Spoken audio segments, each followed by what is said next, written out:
Funding for this program was provided by the Annenberg CPB project.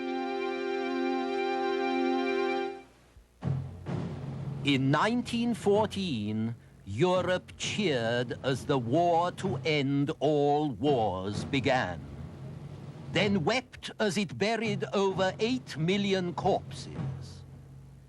Yet by 1938 it was preparing for another conflict. What drove Europe to the brink of self-destruction? The First World War and the rise of fascism, this time on the Western tradition.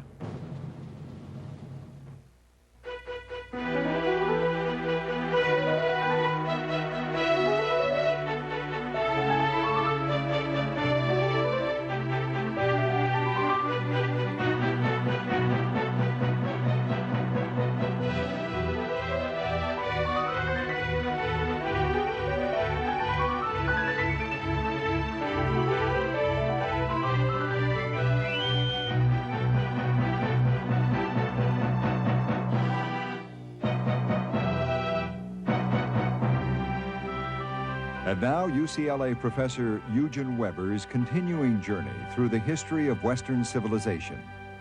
We're almost home now, at the beginning of the 20th century, our century, when the chickens hatched in earlier times come home to roost, making the world, and Europe within it, smaller, scarier, and more expectant. The most spectacular of the century's phenomena was what I like to call the Second 30 Years' War from 1914 to 1945. During that period, 2 world wars killed more Europeans than any of the great conflicts of the past ever did. They left economies in ruins. They left millions of Europeans subject to totalitarian rule. Before 1914, Europe had been the center of the world, dominant and dynamic. After 1945, it was reduced to its basic physical dimensions, a medium-sized peninsula at the western end of Asia.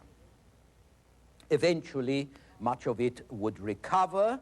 It would even surpass its former prosperity, but it would never again regain the preponderant role that it had so long played in world politics. In the years before the First World War, many people felt a catastrophe was inevitable, but they could not imagine what it would be like. We have all known moments like this, long nightmare moments when you know something vague but terrible is about to happen, and there is nothing you can do to stop it. As early as 1901, Winston Churchill, then just 27 and newly elected to Parliament, told the House of Commons that a European war can only end in the ruin of the vanquished and the scarcely less fatal commercial dislocation and exhaustion of the conquerors. Churchill lived to see his prediction come true not once, but twice.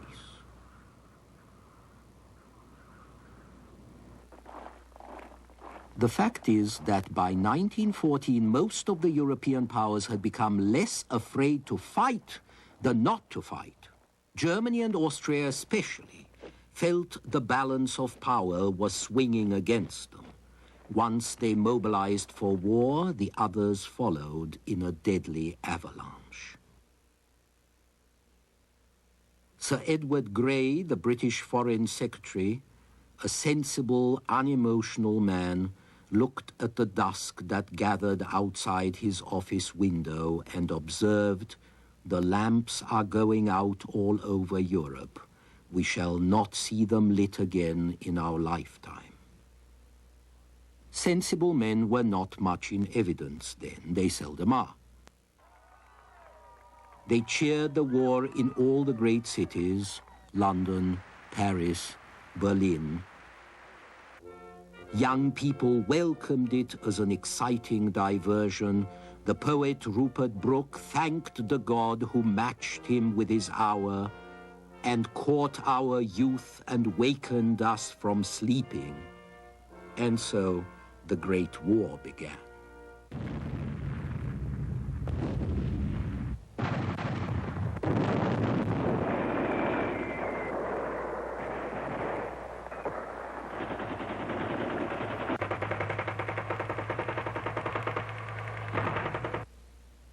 Rupert Brooke had his fun and died.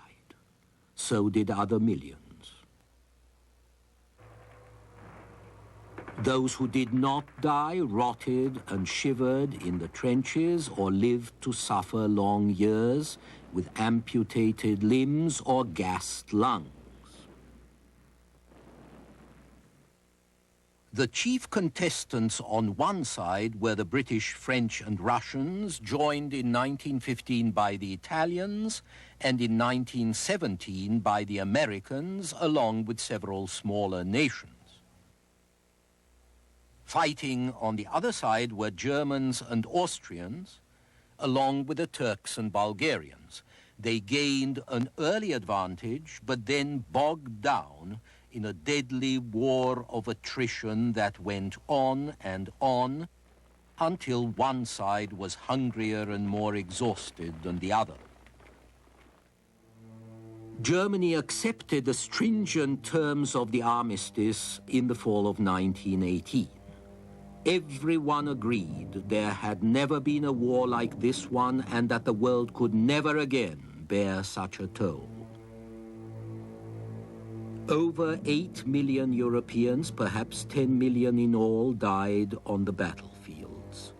Arch enemies, Germany and France, each sacrificed at least 16% of their male populations. And if that were not enough, a vast influenza epidemic in 1918 and 19 swept through a cold, hungry, weakened world, killing 2 or 3 times as many people as the war had done. After the corpses had been buried, the peace negotiations could begin. Unfortunately, they prepared the ground not for a just and lasting peace as promised, but, as the economist John Maynard Keynes wrote, for another just and lasting war. President Woodrow Wilson led the American delegation. American loans and supplies had kept France and Britain going during the war. American intervention finally helped to win it. But at the negotiations in Paris, Wilson could not convince his allies to be more magnanimous in peace than the Germans had been in war. As a basis for a fair peace, Wilson had devised 14 points. Clemenceau, the French premier, snidely commented that even the good Lord needed only 10 commandments. As the other negotiators whittled away his points, Wilson became obsessed with the 14th and last, which called for a League of Nations that could afford mutual guarantees of political independence and territorial integrity to great and small states alike. But once back home, Wilson collapsed from nervous exhaustion, then suffered a stroke. It left the United States to be governed by a sick and mentally impaired president, and it ensured that Americans would feel the peace eventually concluded was not their peace. They became increasingly isolationist and turned their backs on Europe, which had a serious effect on the world balance of power. In Geneva, the new League of Nations set up shop in 1920. There, the disarray of the European democracies became painfully obvious. In the League Assembly, high ideals were treated as realities, providing the ex-allies with excuses for avoiding hard issues and providing their enemies with excuses for fudging the issues. The peace settlement was clearly too harsh for the Germans to accept, too soft to keep them down for long. So it was a nervous time. Europe was unsettled, its map dramatically altered. Under the strain of war, 4 empires had crumbled. The Russian first, then the Austrian, the Ottoman, and the German. When the empires collapsed, the people took to the streets. It was a perfect opportunity for a dozen nationalities from Albania to Finland to fight for national independence or reunification with their brethren. Minor wars were fought all over Europe. Greeks fought Turks, Hungarians fought Romanians, the Poles fought everybody, and most Central and East Europeans fought each other in civil wars as well.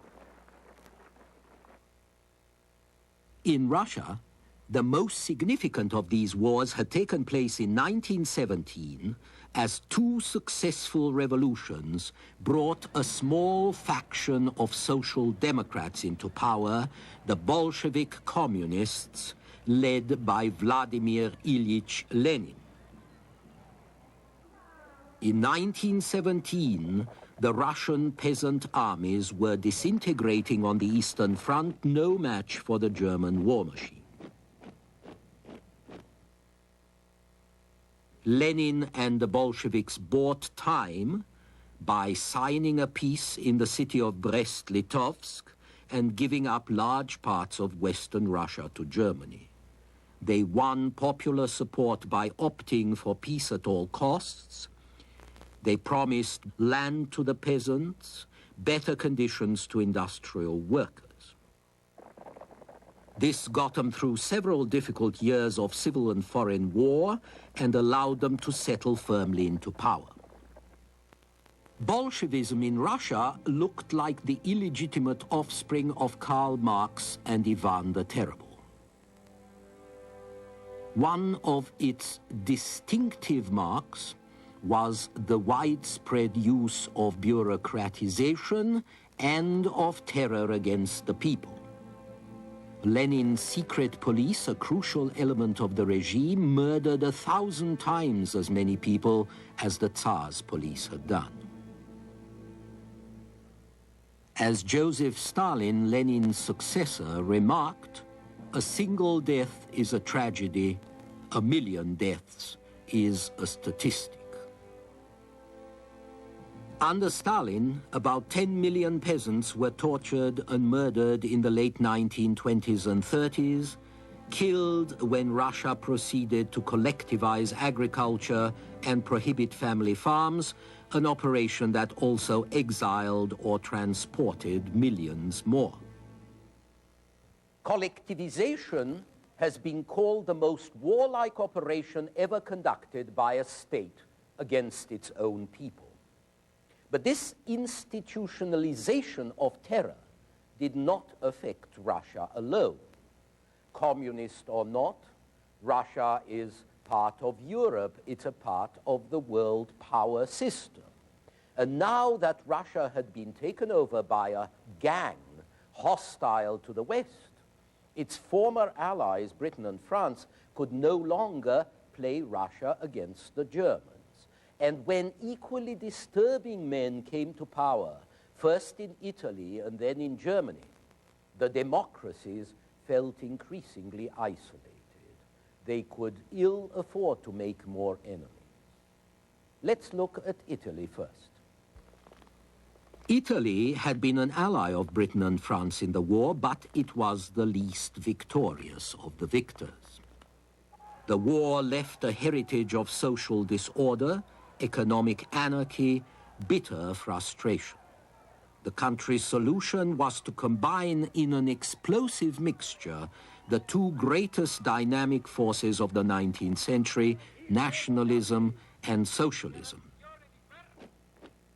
In 1922, Benito Mussolini, socialist and war veteran, came to power by violence and intimidation. He adopted as the emblem of his movement the fasces, which magistrates of ancient Rome had carried as an emblem of their authority and of the unity of the state. Mussolini improved the railroads. He built a large aircraft industry and drained the mosquito-infested Pontine marshes outside Rome. But much of what he did was for show. None of the country's real problems disappeared.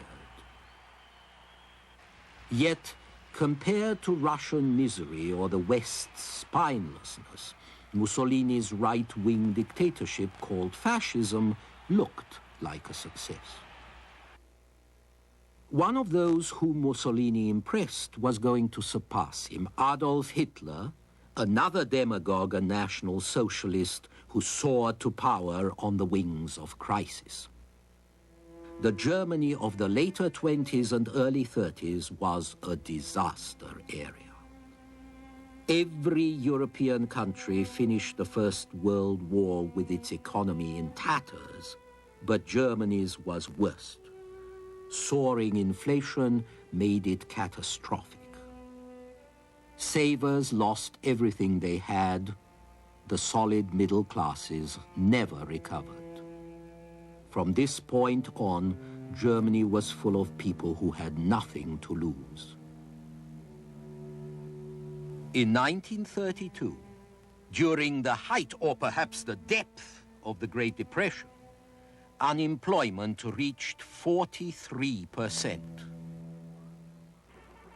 By that time, the Nazis were the second largest party in the Reichstag, Germany's parliament. The communists were third.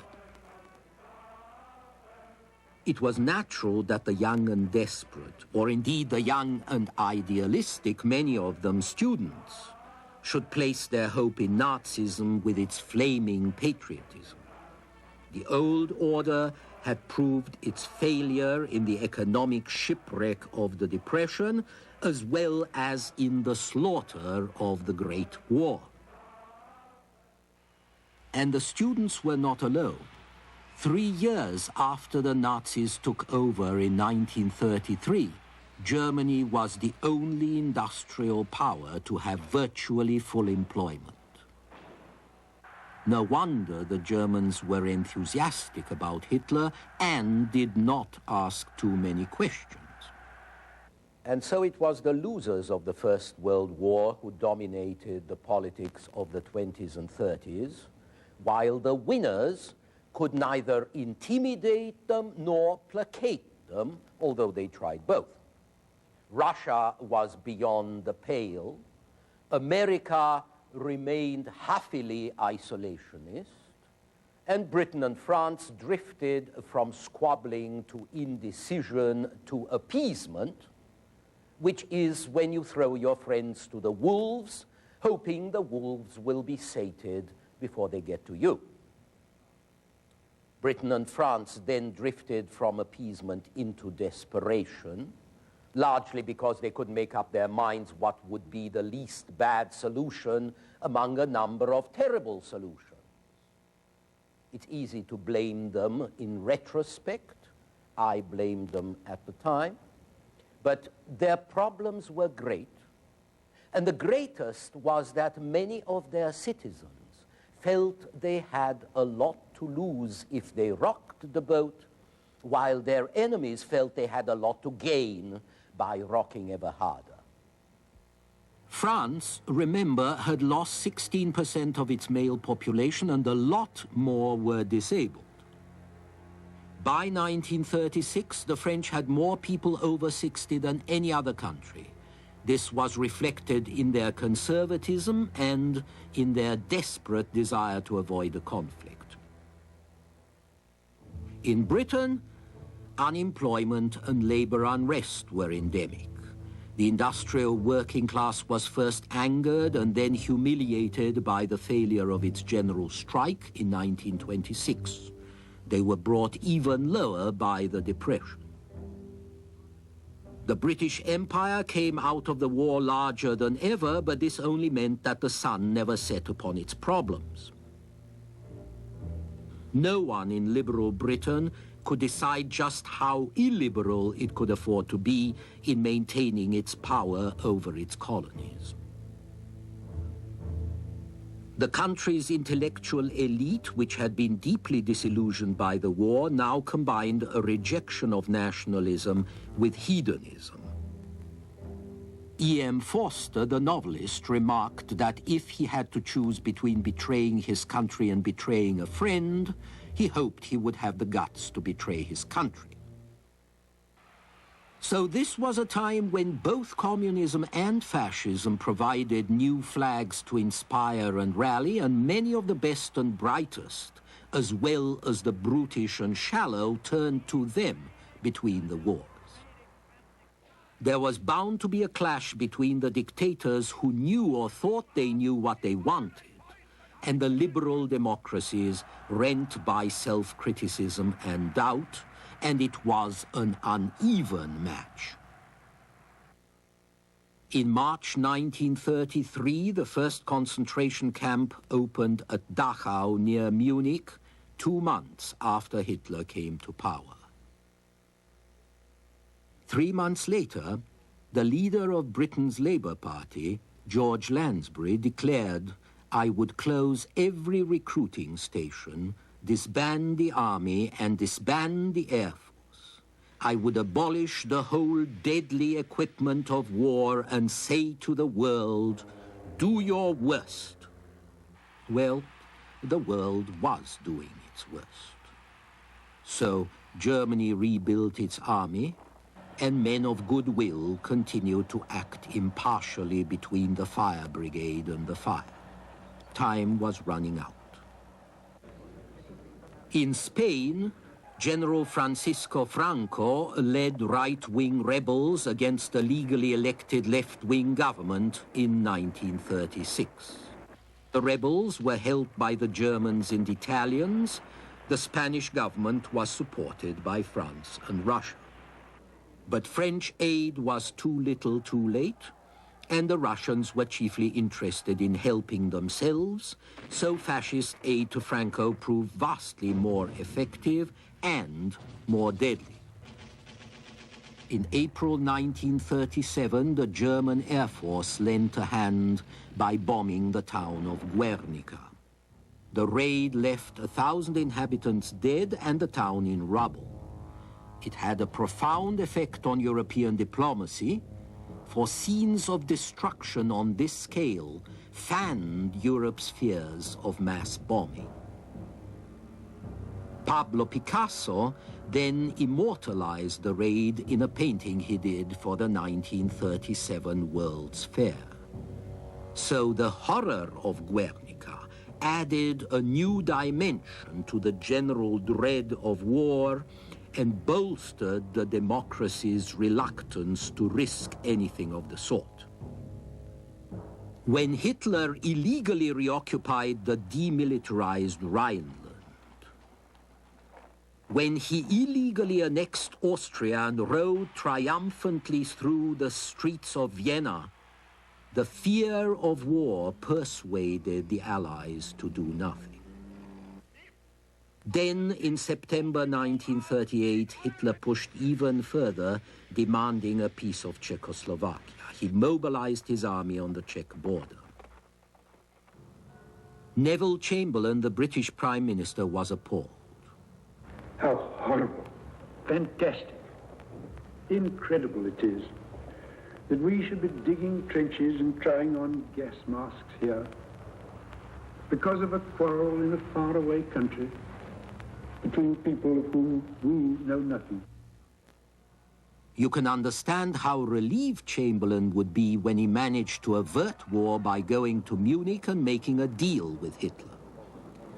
In the process, he helped give away Czechoslovakia's western borderlands and render her defenseless. He called that peace with honor. Winston Churchill was more to the point when he told the House of Commons that it had sustained a defeat without having to fight a war.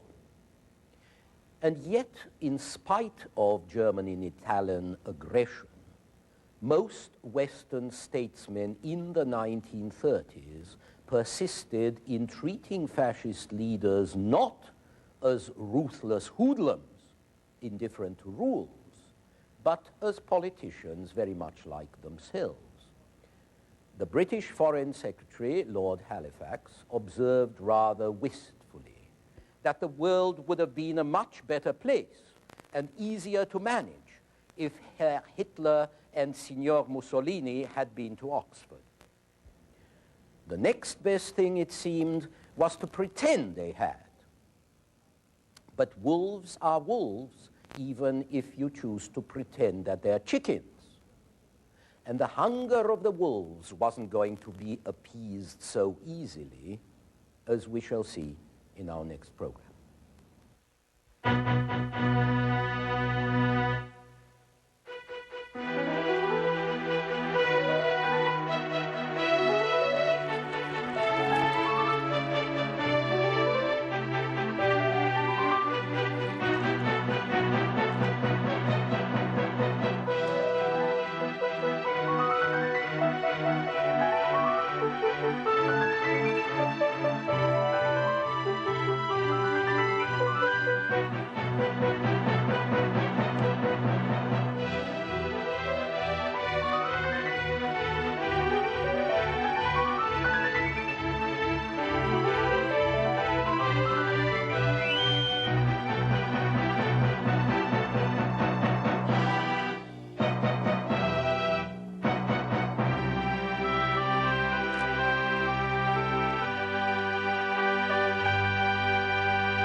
Funding for this program was provided by the Annenberg CPB project. For information about the Western Tradition television course, transcripts, pre-recorded video cassettes, off-air taping, or related books based on the television series, viewers should call the Annenberg CPB Project's 1-800-LEARNER telephone number or write to the Annenberg CPB Project, Washington, D.C. 20036.